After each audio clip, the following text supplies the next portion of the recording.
So சின்ன வயசுலேருந்தே என் பையனை வந்து அதுக்கு ஃபோக்கஸ் பண்ணி தான் படிக்க வச்சோம்.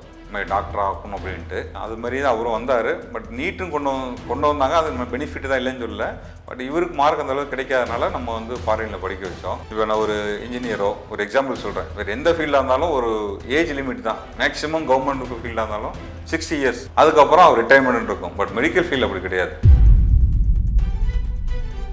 நம்ம படித்த காலத்துலலாம் ரொம்ப கஷ்டம். இப்போ தான் நீட்டு வந்ததுனால தான் இவ்வளோ ஈஸியாக இருக்குது. எல்லாருமே கரக்கோடி மனுஷனும் கூட நம்ம அந்த எக்ஸாம் எழுதி எம்பிபிஎஸ்ஸாக வழி இருக்குது. பட் நான் படிக்கும்போது 95, 96 தான் நான் அப்போவே வச்சுருப்போம் முடித்தேன். நான் அந்த டயத்துலலாம் வந்து மெடிக்கல்ன்றது ஒன்லி பணம் படைத்தவர்கள் மட்டும்தான் போக முடியும். என்ன தான் நீங்கள் மார்க் எடுத்திருந்தாலும் அவ்வளோ லட்சக்கணக்காக கொடுத்து படிக்க முடியாது. தமிழ்நாட்டில் அது எவ்வளோ ஒரு கிட்டத்தட்ட ஒரு 1 lakh ஸ்டூடெண்ட் வரைக்கும் படிக்க முடியும். பட் எக்ஸாம்னு எழுதுறது வந்து 20 லட்சம் பேர் வரைக்கும் நீட் எக்ஸாம் எழுதுறாங்க. எல்லாருக்குமே கிடைக்க போகிறது இல்லை. அதுக்கு அடுத்த ஆப்ஷன் ஒன்று இருக்குது இல்லைங்களா? ஸோ ஃபாரின் எஜுகேஷனும் வந்து அரவிந்த் மீட் பண்ணோம். நேராக வந்து பார்த்தோம். அப்புறம் அவரோட அப்ரோச் ரொம்ப பிடிச்சது. ஓப்பனாக சொல்லணும்னா இவர் நிறைய ஹெல்ப் பண்ணார். நான் வெளியில் விசாரித்த வரைக்கும் ஸ்டூடெண்ட்ஸுக்கு நிறைய ஹெல்ப் பண்ணார் அப்படின்றது அவர் சொல்லியிருந்தாரு. பட் அப்போ நான் கூட யோசித்தேன், சரி ஒருவேளை இவர்கிட்ட சேர்றதுக்காக சொல்கிறாரோ அப்படின்ட்டு. ஆனால் அடுத்த வருஷம் என் பையன் சேர்ந்ததுக்கு அப்புறம் தான் தெரிஞ்சது என் பையன் மூலமாக இவர் எவ்வளோ பேர் ஹெல்ப் பண்ணாருன்னு. வணக்கம், என் பேர் பிரகாஷ். நான் சின்னவடம்பட்டிலேருந்து வரேன். பையன் வந்து செகண்ட் இயர் எம்பிபிஎஸ் படிக்கிறாரு. 2003 இந்த பேட்ச் அவர் நீட் எழுதினாரு. நீட் எழுதி முடிச்சோடனே நாங்கள் வந்து என்ன பண்ணோம்னா மார்க் பார்த்தோம். மார்க்கை வந்து தமிழ்நாட்டு சேர்த்துற மாதிரி கிடைக்கல. ஸோ அதுக்கப்புறம் இன்ஸ்டால செக் பண்ணும்போது மெட்வின் அவர் மிஸ்டர் அரவிந்த் மீட் பண்ணோம். நேராக வந்து பார்த்தோம். அப்புறம் அவரோட அப்ரோச் ரொம்ப பிடிச்சது. ப்ளஸ் அவர் என்னென்ன பண்ணாரு, என்னென்ன செஞ்சுட்டு இருந்தாருன்றத எக்ஸ்பிளைன் பண்ணாரு. ஆக்சுவலாக அதுக்கு முன்னாடி என்ன சொல்லணும்னா, என்னுடைய ஒய்ஃபோட அக்கா பையனுக்கு தான் ஃபஸ்ட் இயர் பார்க்க வந்தோம் 2022. அப்புறம் அவனுக்கு வந்து பிடிஎஸ் கிடைச்சதுனால அவர் போயிட்டாரு. அப்போயே சொல்லிட்டு போனேன், இந்த மாதிரி என் பையன் செகண்ட் இயர் பண்ணிட்டு இருக்காரு +2, நெக்ஸ்ட் இயர் கண்டிப்பாக வரேன்ட்டு. ஸோ வந்தோம். அப்போ அந்த ஒரு 1 இயரில் அவர் என்ன பண்ணுறாரு இது பண்ணால் அவரை ஃபாலோ பண்ணிட்டு தான் இருந்தோம். ஓப்பனாக சொல்லணும்னா இவர் நிறைய ஹெல்ப் பண்ணார். நான் வெளியில் விசாரித்த வரைக்கும் ஸ்டூடெண்ட்ஸ்க்கு நிறைய ஹெல்ப் பண்ணார் அப்படின்றது அவர் சொல்லியிருந்தாரு. பட் அப்போ நான் கூட யோசித்தேன், சரி ஒருவேளை இவர்கிட்ட சேர்றதுக்காக சொல்கிறாரோ அப்படின்ட்டு. ஆனால் அடுத்த வருஷம் என் பையன் சேர்ந்ததுக்கு அப்புறம் தான் தெரிஞ்சது என் பையன் மூலமாக இவர் எவ்வளோ பேர் ஹெல்ப் பண்ணாருன்னு. அது மூலமாக நான் ஒரு 2-3 பேரை சொல்லி கூட சேர்த்து விட்டுருக்கிறேன். ஸோ அவங்க நல்லா படிச்சுட்டு இருக்கிறாங்க. எம்பிபிஎஸ் என் பையன் வந்து உஸ்பெகிஸ்தானில் மெய்ப்பர் யூனிவர்சிட்டியில் இப்போ செகண்ட் இயர் பண்ணுறாரு. லீவுக்கு வந்திருக்காரு செகண்ட் இயருக்கு. சரி சாரை பார்த்துட்டு போகலான்ட்டு வந்தேன். ஸோ அந்த இடத்துல தான் என்னுடைய எக்ஸ்பீரியன்ஸை உங்களுக்கு ஷேர் பண்ணுறேன். ஏன் சார் மெய்ப்பர் யூனிவர்சிட்டி சூஸ் பண்ணீங்க? பேசிக்கலி நம்ம பெரிய, அதாவது இங்கே தமிழ்நாட்டில் எம்பிபிஎஸ் படிக்கணும்னா தெரியும் எல்லாருக்குமே. எப்படி இப்போ பர் இயருக்கே வந்து ஒரு 15 lakhs 20 lakhs வரைக்கும் வரும். அந்தளவுக்கு வேல்யூ மணி வந்து எல்லாருக்கும் தேவை இல்லையா? அந்தளவுக்கு நம்மளுக்கு பேக்ரவுண்ட் இல்லை. ஸோ அவர்கிட்ட கேட்கும்போது எது பெஸ்ட்டாக இருக்குன்னு கேட்கும்போது பெஸ்ட்டு ப்ளஸ் WHO ஆர்கனைசேஷன் அந்த இதில் வந்து கொடுக்குற ரூல்ஸ் அண்ட் ரெகுலேஷன் படி எந்த காலேஜில் இருக்குது, ப்ளஸ் அஃபோர்டபுள் ப்ரைஸில் எந்த காலேஜ் கிடைக்கும் கேட்கும்போது சார் சொன்னது தான் மெய்ப்பர் யூனிவர்சிட்டி. ஸோ அதனுடைய வீடியோலாம் காட்டினார். ஃபஸ்ட் இயர் ஸ்டூடெண்ட்ஸ் அங்கே படிக்கிற பசங்களோட ஃபோன் நம்பர்லாம் கொடுத்தாரு. மேபி மித்த இன்ஸ்டியூட்டில் கொடுப்பாங்களான்னு தெரியல. இவங்க கொடுத்தாங்க. அந்த பையன் மதுரையில் இருக்காரு. அவரெல்லாம் நம்ம கூப்பிட்டு பேசணும். ஃபர்ஸ்ட் இயரில் அவன் அந்த பையன் படிச்சுட்டு இருக்கும்போதே என் பையன் சேர்றதுக்கு முன்னாடியே அவரை கூப்பிட்டு எப்படி இருக்குது, என்ன இது காலேஜ் எப்படி எல்லாமே ஃபுல் டீட்டெயிலாக கேட்டுட்டு ரொம்ப கம்ஃபர்டபுளாக சாட்டிஸ்ஃபேக்ஷனாக இருந்ததுனால தான் நானும் என் மிஸ்ஸஸும் இங்கே ஜாயின் பண்ணி விட்டோம். சரி, இப்போ கிட்டத்தட்ட 2 years அவர் வந்து படித்து முடிச்சிட்டாரு.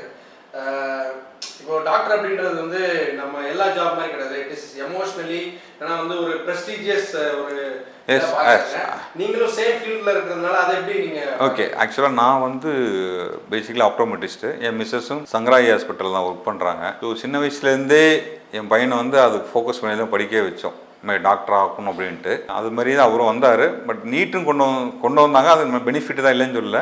பட் இவருக்கு மார்க் அந்த அளவுக்கு கிடைக்காதனால நம்ம வந்து ஃபாரினில் படிக்க வச்சோம். ப்ளஸ் என்னன்னா, இப்போ நார்மலாக எந்த ஃபீல்டாக இருந்தாலும் வச்சுக்கங்களேன். இப்போ நான் ஒரு இன்ஜினியரோ ஒரு எக்ஸாம்பிள் சொல்கிறேன். வேறு எந்த ஃபீல்டாக இருந்தாலும் ஒரு ஏஜ் லிமிட் தான். மேக்ஸிமம் கவர்மெண்ட் ஃபீல்டாக இருந்தாலும் 60 இயர்ஸ். அதுக்கப்புறம் அவர் ரிட்டைர்மெண்ட் இருக்கும். பட் மெடிக்கல் ஃபீல்டு அப்படி கிடையாது. இந்த எண்ட் ஆஃப் த லைஃப் அது வரைக்குமே ப்ரொஃபஷனல் மெடிக்கல் ஃபீல்டில் நம்ம ட்ரீட்மெண்ட் கொடுத்துட்டே இருக்கலாம். அதாவது ஒர்க் இருந்துகிட்டே இருக்கும் வச்சுக்கங்களேன். மெடிக்கல் ஃபீல்டு பொறுத்த வரைக்கும் டெய்லி நீங்கள் கற்றுக்கிட்டே இருக்கிறது தான். என் பையனுக்கு அடிக்கடி அதான் சொல்லுவேன், மெடிக்கல் ஃபீல்டை பொறுத்த வரைக்கும் நீ லாஸ்ட் நம்ம லைஃப் எண்டு வரைக்குமே அந்த வேலை இருந்துகிட்டே இருக்கும். ஸோ அது தொழில் ப்ளஸ் ஒரு சாட்டிஸ்ஃபேக்ஷன் நம்ம ஒருத்தங்களுக்கு ஹெல்ப் பண்ணுறோம் அப்படின்ற லெவலில் தான் அவனை வளர்த்தோம். அது ஃபோக்கஸ் பண்ணி தான் இப்போ அவரும் படிச்சுட்டு இருக்கிறார். நீங்கள் அதே ஃபீல்டில் இருக்கிறப்போ டாக்டரை பார்க்குறீங்க, டாக்டர் கிடைக்கக்கூடிய அந்த மரியாதை, அந்த அங்கீகாரம், கண்டிப்பாக டாக்டர் பண்ணக்கூடிய அந்த வேலைகள் எல்லாம் பார்க்குறப்போ நம்மளால இதை பண்ண முடியலையே, நம்ம பையனை எப்படியாவது பண்ண வைக்கணுங்கிற மாதிரியான ஒரு வைராக்கியம் சொல்லுங்க. கண்டிப்பாக வைராக்கியம் வச்சுக்கலாம். ஏன்னா நம்ம படித்த காலத்துலலாம் ரொம்ப கஷ்டம். இப்போ தான் நீட்டு வந்ததுனால தான்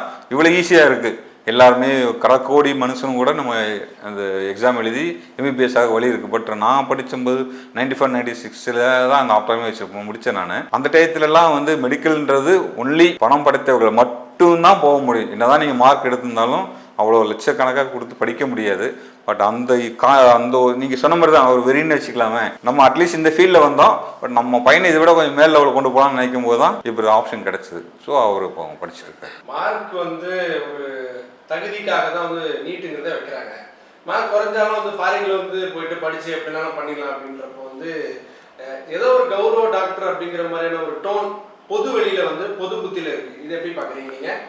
அதுக்கு இல்ல அப்படின்னா இல்லைன்னு நினைக்கிறீங்களா, இல்ல ஆமா நான் ஒரு கௌரவ டாக்டர் அந்த மாதிரி தான் நினைக்கிறேன்? அப்படி இல்லை. ஃபாரின் ஏதாவது என்னன்னா நீங்க சொல்றது மார்க்கு கரெக்டு தான். இப்போ தமிழ்நாட்டில் அது எவ்வளோ ஒரு கிட்டத்தட்ட ஒரு 1 lakh ஸ்டூடெண்ட் வரைக்கும் படிக்க முடியும். பட் எக்ஸாம்னு எழுதுறது வந்து 20 லட்சம் பேர் வரைக்கும் நீட் எக்ஸாம் எழுதுறாங்க. எல்லாருக்குமே கிடைக்க போகிறது இல்லை. அதுக்கு அடுத்த ஆப்ஷன் ஒன்று இருக்கு இல்லைங்களா? ஸோ ஃபாரின் எஜுகேஷனும் வந்து நம்ம குறை சொல்ல முடியாது இல்லையா? ஏன்னா WHO மூலமாக தான் அவங்க வந்து அந்த ஸ்டாண்டர்ட் வழியாக இருந்தால் மட்டும்தான் அப்ரூவலே கொடுக்குறாங்க.